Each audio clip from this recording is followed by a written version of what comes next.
Ako si Jam. At ako si Sharif. Ito ang aming kwento. Tausog pala itong taong to. Itong mga tausog na war freak, hindi ko sila bet, mga lapitin ng gulong. Doon ka sa far away. Ay nahi, maranaw tuwi. May mga superiority complex. Gusto nila laging nasa kanilang attention. Pero along the way na nakakasama ko siya at nakakasalamuha, unti-unti kong nare-realize na mali pala ang impression ko sa kanya.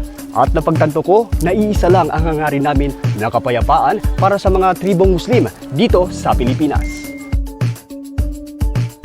Kami ay naniniwala na ang inaasam-asam nating kapayapaan sa daigdig ay nagsisimula sa simpleng pagkikilala, pagkakaibigan, pag-unawa at pagmamahal.